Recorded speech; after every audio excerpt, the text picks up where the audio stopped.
Welcome to Hot Flash Chronicles, where midlife is messy, menopause is madness, and we're sweating through it together.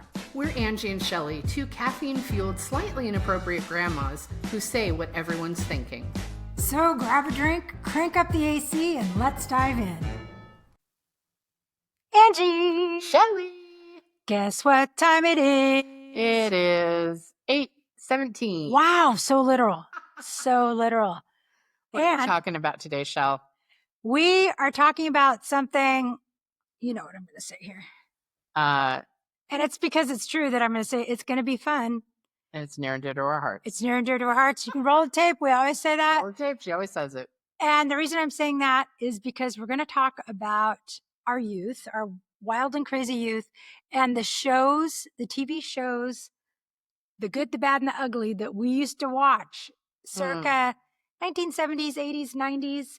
And also, would they still be on the air today? Would they still? That's rough, buddy. Would they meet? That's going to be a hard would they meet the litmus test? Decision. Yeah, some of them are going to be.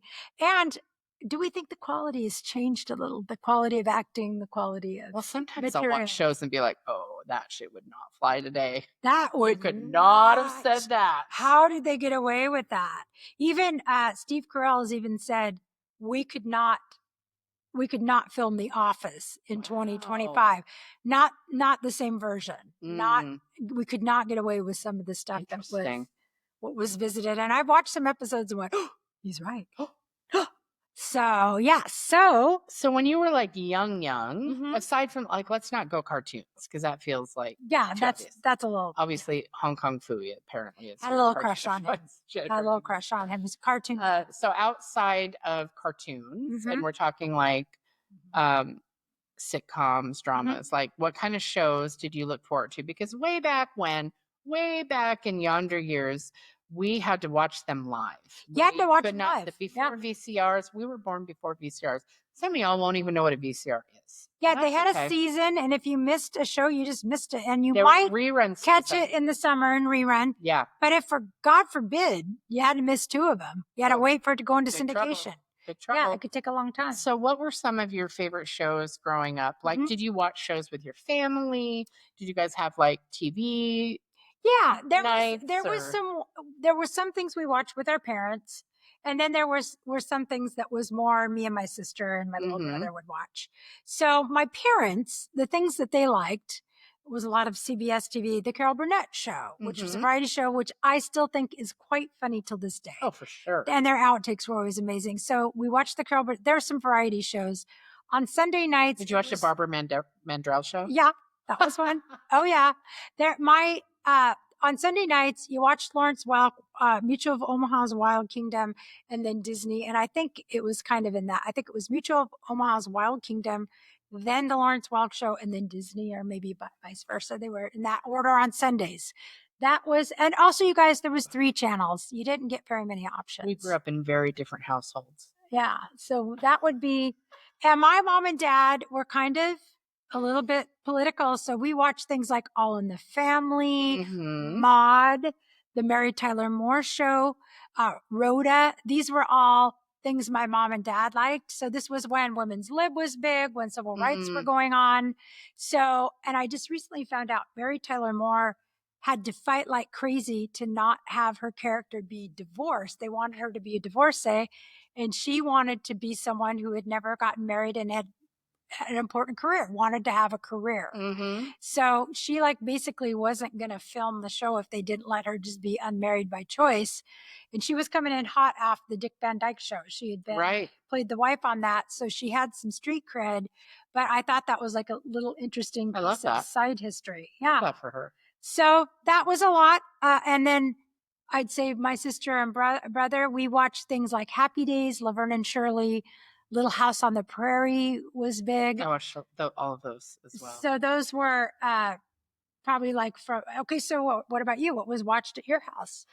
Okay, so Dynasty. Oh, we watched that. Dynasty. I was more of a teenager, though. You would have been a little kid. I'm 8 years older. Yeah. I was a teenager and I watched I was young. We watched a lot of the Osmonds, like Donnie and Marie Osmond, like the variety show. variety show. Yeah. Barbara Mandrell. Yep. So I have one that, so I was a huge Dukes of Hazzard fan. Oh, yeah. Huge. So I was going to marry Bo and my sister was going to marry Luke. I love that. When they canceled the show, Oh, dear. I wrote a letter to the network. And Wow. I'm not sure if my parents ever even mailed it, but they let me sit down with my crayons and write a letter. You are keeping me from my future husband. Cried. Oh, goodness. Oh, I was so upset. Yeah, it was hard All when I your wanted show in would my get life canceled. was some Bo and Luke. Yeah. And some Boss Hogg and Roscoe P. Coltrane. Like, Yeah. big old Dukes of Hazzard person. My sister. We also watched like I Love Lucy and Meryl Talley Moore, Dick Van Dyke, Carol Burnett, that kind of stuff. But and then when you got into like more of the mid 80s, it was like Cosby Show, which has not aged well. No. Those kind of things that were like the Different Strokes. Family Matters. Family Matters was not in that same time, but there was like Facts of Life. The Facts of Life. Big Facts of Life. So a lot of these would not fly today. No. For sure. Silver Spoons. Watch that. But like stuff that we watched as a family, definitely Dynasty. And I felt very grown up. Yeah. That I was allowed to watch Dynasty. Well, it was a grown up show. We also watched Dallas. Yeah. Cat's Landing. Oh my gosh. Some of these things you forget about until you say it. I haven't thought of Dynasty. And they would do a lot of spin-offs. Like this would create this. I want to just take a little diversion to variety shows for a minute because they were big. Like Sonny and Cher show, like you said, the Osmonds had a show. Donnie Marie had a show. We watched them. Okay, you could not be a singer with 2 hits and not have your own variety show. Like there was some like Tony Orlando and Dawn had a variety show. Didn't know that. Yeah, and some of them only went a season or 2, but the Three's Company. that was a Three's Company was a big comedy. That was a big hit. But my aunt, who was she was really my great aunt because she was my dad's aunt, had a absolute fixation on two people, Engelbert Humperdinck. A real name, but I don't know who that is. So I sing in a slave after the loving. Okay, I've heard that song. Because that's about the only Engelbert Humperdinck song you're going to know. But this guy had a variety show for like a few years off of one song.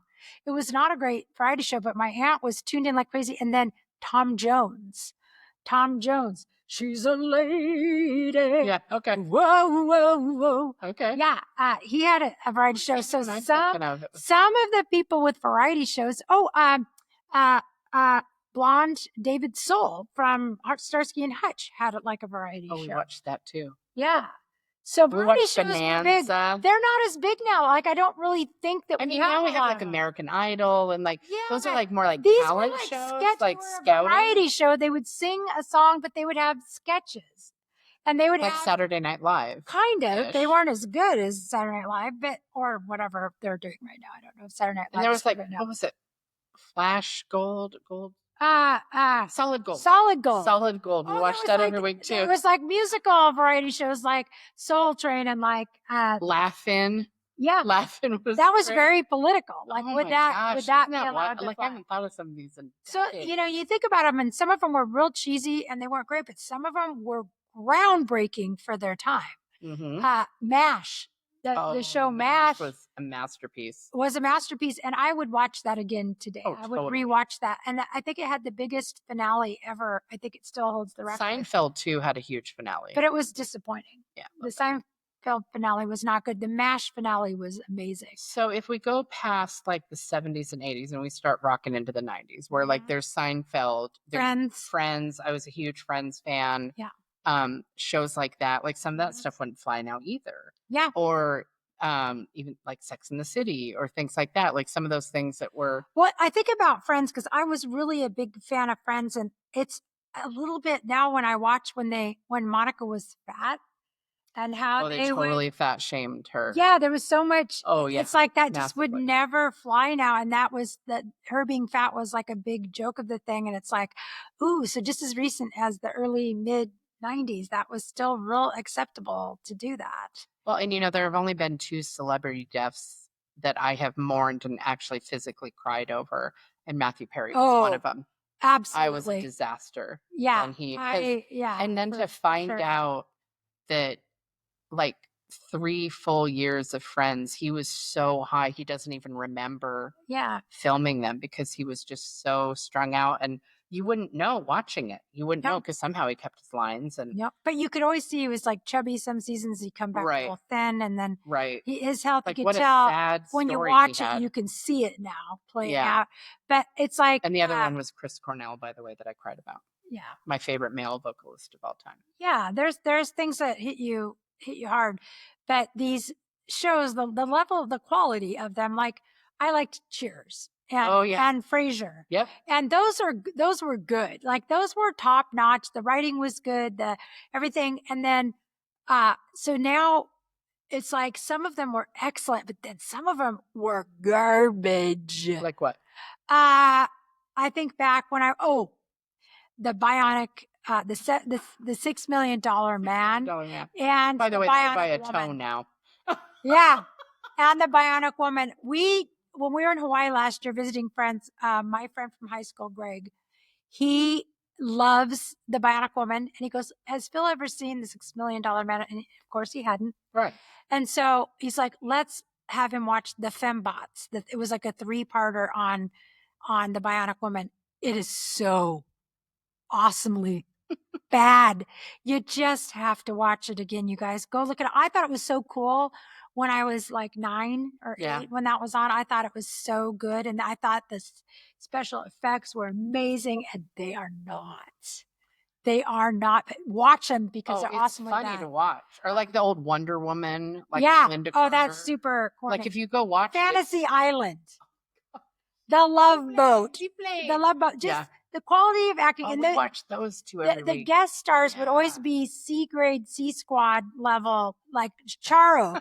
Charo was on everything. Like, how well do you know Charo? And what songs did Charo have that were famous? But Charo, she was on all of those. Hilarious. And it's like, so the guest stars. Right, they'd have guest stars But they were like actors from the 40s and 50s and like old retired actors or people. Golden Girls. Now that was excellent. Golden Girls was. I still love me some Golden Girls. But again, some of the stuff they say is kind of borderline. A little spicy. We've done a couple reels on our TikTok of Golden Girl phrases, and it's spicy. Like Dorothy says slut a lot. A lot.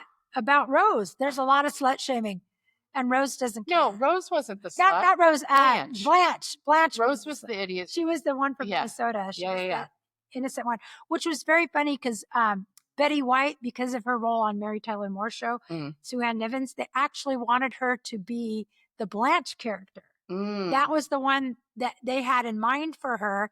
And Rue McClanahan, who was coming in from a role where she had played the really nice, they decided to swap those so they could do something different. And now, can you imagine Rue McClanahan not being Blanche and Betty White not being Rose? Like, they were so perfect, and they just wanted that challenge. Like, they wanted to not be stereotyped. So I thought that was so cool. So if you're thinking back to these shows, 2 questions. Well, I'll start with one. What is a show that if it comes on randomly, you're always going to watch? I'll sit down and just get sucked. Yeah, if you're like, not that we flip channels anymore because everything's on streaming, but if you're like flipping through in a hotel room and you're like, this show is on, which is the one that you're always going to like, oh yeah, I'm watching this because it was an old staple from the days of it. Well, Friends. Yeah. I'll get sucked into Friends. That's the obvious one. But I can get into, you can pull me into some Cheers. You can pull me into some Frasier. Frasier, for sure. Like if I get that, I'll Northern be like, Exposure. Oh, I love that. Yeah. Northern Exposure also, because that was filmed here. Yeah, and John Corbett, I had a big crush on him. I met him. I hit on him. I was like 14. So, okay. So jealous. Okay, so this is a funny story. My parents were taking us to a family vacation. Because you flirted with them. My parents were taking us on a family vacation to a dude ranch. At a place called Hidden Valley Ranch, and we drove through Roslyn to get there. Roslyn was where they filmed it, and my parents had been watching Northern Exposure. I had not, because at this point I'm like 14, and like it's not cool to watch shows with your parents. No. So we go into the Roslyn Cafe, and the whole cast is sitting there for lunch. Like they weren't filming. Yeah, they have pictures of him there all the time. No, they were just sitting there eating lunch, and I saw John Corbett, and I was like, hot diggity damn, that guy is yummy. So I, like bold little Leo Angie, this won't surprise you, just walked up and sat with them. I just walked up like, what are you guys? I didn't know what was going on. I didn't understand who they were. Had a full conversation. My mom is like, I can't believe, like, I literally sat and had a conversation with the cast, not knowing that they were legit celebrities. Yeah. And all I wanted was to talk to John Court because he was, and then I watched the show and I was like, okay, this tracks. This tracks that he would be the one I was attracted to. Was he really nice? He was super nice. Yeah. He was lovely. I've heard that he is. And then he was Aiden in Sex and the City. Yeah. And he was in My Big Fat Greek. What, like, he is. Do you know who he's married to in real life? Who? Bo Derek. Shut up. I love that. And they had been together about 20 years. Way. They've been together for 20 years and they just got married like a couple years ago. I love that. Yeah. He was, yeah, they were all just like, I had no idea. Like, I didn't know they were, my mom had said something about they were on TV. I was like, okay, cool. That guy's hot. I'm going to go talk. I was a teenager, 14, maybe 15, like wasn't even driving. And my mom loved to tell the story that like, yeah, our daughter met the whole cast of Northern Exposure and literally just walked up and hit on Chris. Okay. FYI. If you go to Clallam, if you are going through and you stop in Roslyn, Washington, the Roslyn Cafe is still there. The pictures of the cast is still up on the wall. The pictures from the brick. Well, they have like a museum. Like I went there. It's still a big deal there because nothing else is ever going to happen in Roslyn, Washington. So even though the show has been off the air for 25 years, all that memorabilia. It's a great show. Anyway, if you like that show, go check it out. I didn't mean to tangent, but yeah, so I met the whole cast. Yeah. Literally sat at this big, it was like a big round table with benches, and I just like pulled up a chair, like, how you doing? I did a Joey Tribbiani, how you doing? Yeah. Okay, so Friends would be the one that you would stop. Cheers, Frasier. The other question is, which show from, previous decades do you wish would play on repeat or reruns or like all of a sudden have a bunch of Instagram reels grabbed from it, like how they're doing Golden Girls, they do a lot of Friends stuff. Yeah. What show would you love to see that happen with? Like just get hot again, like retro hot, like like all of a sudden everybody's super into like fill in the blank. Oh God, that's really tough. I know. What were some? I'm trying to think of ones.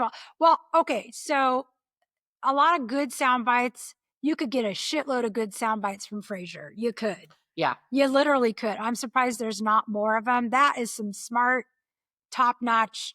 It's very cerebral humor. Yeah, coming out of that. So I'd say you could do that. But, for shits and giggles, like going with something super corny, like, I'm not kidding. Some of the dialogue from The $6 Million Man is painful. It is like, oh, dear God. Oh, Knight Rider. Phil was like, I've never seen Knight Rider. Is that the one with the talking car? Yes. With Hasselhoff? Yes, David Hasselhoff. And I said, so Phil's like, I think I might want to watch it. This might have been during the pandemic when we were trying to figure out things to watch. And I ran out of TV because actors couldn't. I said, I was there when Knight Rider was first there. You were maybe, I don't know. He would have been very, very young. Wasn't Knight Rider like late 70s, early 80s? Yeah, was he even born? I don't know if he was born. I was a teenager, so I'm 15 years older than him. So I was there when it happened, and I was young, and I could tell that it was bad. When I was 12 or 13, I was like, this is shitty. This is not a good show. So I didn't really like that one, but he was like, maybe let's give it a try. Let's give it a shot. So we watched 2 episodes. And I was like, I cannot believe this lasted more than a season. It was like mini seasons. Painful amount. And there's not much of a storyline there. Right. But also good sound bites. Because they're so stupid. I would love to rewatch because I watched it as a kid. And I'm curious if I would find it interesting now or if it would be relevant. Is Facts of Life.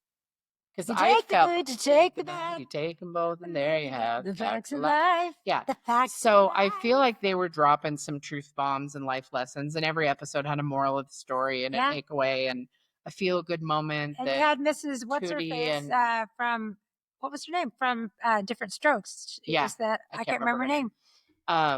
But I think it would be interesting. If you remember her name, drop it in the comments. Message. Yeah. But I think it would be interesting to go back and watch and see if those life lessons or moral of the story would still be relevant now. If somebody at the age that I was at that time would watch it, or would it be like, oh, that does not track now. Go watch some Different Strokes, and you'll see a young George Clooney. He had a part. It's one of his first roles. Look at me knowing the trivia. You know all the trivia. Frickin' This one's smart. I'm on it. Well, no, I'm just filling my head full of shit like that. Like George Clooney used to be on The Facts of Life. I know he was on ER, wasn't he? Yeah, that was where he was heartthrob status. He was a doctor on ER. He was a heartthrob on Different Strokes too. I mean, he was like, yeah. That man couldn't have. I mean, I had a real thing for him. Come on, for a long time. I had a Clooney clause in Family Time. No, that was. Oh my gosh, Growing Pains. Growing Pains. Yeah. Him and Justine Bateman. Yeah. Played his sister. Yeah. And Family Ties. I actually, as a child, an interesting one. I got chosen to be, what do you call that? Like a focus group for the, the ratings. AP Lat, whatever it is. Yeah. Yeah. I got chosen to be a pilot review tester for Family Ties. So they sent us like a box that went to our TV, and then they called and I had to do a phone interview. And I want to say I was like 12 or 13. Yeah. But I was part of the focus group for the pilot episode or something. I can't think of what the overarching company is called, but basically they just wanted to know, like, is this something that It's American Broadcasting System. Yeah, it was something like that. But they sent out some sort of a mechanism that attached to our TV. I wasn't allowed to talk to anybody about it, and I got to watch the pilot, and then they asked me a bunch of questions about how I felt about it. So that was like interesting. Yeah. Yeah, it was. What was the one with Michael J. Fox? That was it. That one, Family Ties. Oh, that's Family Ties. That's the one that they did. Kirk Cameron and Growing Pains. Growing Pains. Okay. But I did the pilot thing for Family Ties with Michael J. Fox. Yeah. So I felt very invested in the success of that show, because I felt like as a preteen, the show only got now. If you think about the premise of that, he was a conservative young man, and his parents were hippies, and that was was it Michael J. Fox? Yes, his parents were more I would say liberal, and he was very fiscally conservative. That was a big theme in the 80s when the Reaganomics and everything was happening. So it was about their very smart young man in their family, this teenager. He's 16, 17. Yeah, and his parents are very liberal. Every time that show came on, I felt like these actors owe this to little Angie Schimmel in Tacoma, Washington. And also Courtney Cox became his girlfriend on that show. That was her kind of big hit before Friends. Made it onto primetime television had it not been for little Angie Schimmel from Washington. This is how you are welcome. Leos think. This is how Leos think. It was only because of me being in this focus group for the pilot that Michael J. Fox even had a career. And I think that I started the phrase horn dog. That when I was in 7th grade, I feel like I was the person who invented that, and then it took off and became a real thing. That's hilarious. Yeah, that's how Leos think. That is how. Just Leos a glimpse inside of our grandiose feelings about ourselves. So we want to know which shows you think we forgot. Yeah. Which ones did we not mention? We forgot a whole bunch. I'm sure. We forgot so many. Such a big part of our lives, sadly. Especially then. There was no YouTube yet. There was no. Yeah, we didn't have Netflix. We could just had go TV. That was it. We didn't even have Blockbuster yet, you guys. And it was a big deal that we took over VCRs. Radio shows. Like my parents, when they were we would call had to listen to radio shows. No, you had to call radio soap operas. Dedication on a radio show. Like, can you tell my best friend Shelly that I want to play this for her? And they'd be like, this one goes out to there were before the television, there were soap operas like on the radio. Oh yeah, Guiding Light and Search for Tomorrow, and all those were on. We'll do a show on soap operas, because I used to be hooked. Oh yeah, same. We could go toe to toe on soap operas. So we'll do that. I'm curious to see if we have any crossovers. We might. But we want to know which shows we forgot, and how you feel about some of the shows that we talked about, and if you think I am in fact responsible for the success of Family Ties. That's obvious. Obviously. So yeah. And as per usual, we're going to end with a couple rapid fire questions. All right. So I think I'll start. Okay. If you could star on any of those shows that anything we mentioned tonight, which show would you want to be in? I would probably, just because I liked so many of the actors, I'd probably want to be on Friends. I liked all those people. So I would say Friends. Yeah. Those. Okay, Angie, I'm going to kind of spin you back to something you mentioned. You had a very big crush on one of the Dukes of Hazzard. It was the blonde. John. Yeah. Okay. Bo. So I have to say, if you had the choice of Bo or Jason Momoa, which one? Come on. Which one would you? Come on. I'm trying to. No hate to John Schneider, but nobody is topping the list over Jason Momoa ever. I was trying to give him ever. Sorry, Bo Duke. Was that their last name? Yeah, Bo and Luke Duke. The Luke Duke is just not. Why would you do that to someone? That sounds like Bo Duke. Okay, that's not good either. But anyways, sorry, Bo. Yeah, sorry. No shade. You're missing out. Hi, Jason. How you doing? We have to. Okay, let's do a food one. Okay. We're going to go drinks. Ooh. Oh, let's see. I'm excited about that. Considered what I was going to ask. So that's fun. Favorite drink as a child? What was your go-to when you were a kid? Oh my goodness. Okay. I was real big. I was so excited when diet soda came out. What an interesting thing. I know I was fat, so I wanted to try to help. Now we know it was all garbage and probably really bad for us, but Tab soda. I still have that. Tab soda, what a beautiful treat. Tab soda for beautiful people. That's why you wanted it, because it meant you were beautiful. Yeah. I love that. Just a sip and just 1 calorie. Tab soda. It was full of calorie. Because now garbage. No calories or 150. Garbage. It was not good for you. But yeah, that was it. Tab. That was it. Interesting. Okay. I'm going to come back with a food question for you because, of course, I have to. Why wouldn't you? Would you rather have Jason Momoa? No, nope, just kidding. He is not the dish. He is a dish, but he's not the dish. Would you rather have a melty, gooey, cheesy kind of casserole, or would you rather have something with some spice, some heat, some crunch? I can't imagine what a casserole would be that had spice and heat and crunch, but not ooey and gooey. Some kind of taco thing. Oh, because it would have cheese. Yeah. I'm going to go the spicy one because I like spicy food. Yeah. Whatever spicy casserole you want. You guys send us your spicy casserole recipes. Maybe we'll try it. We might.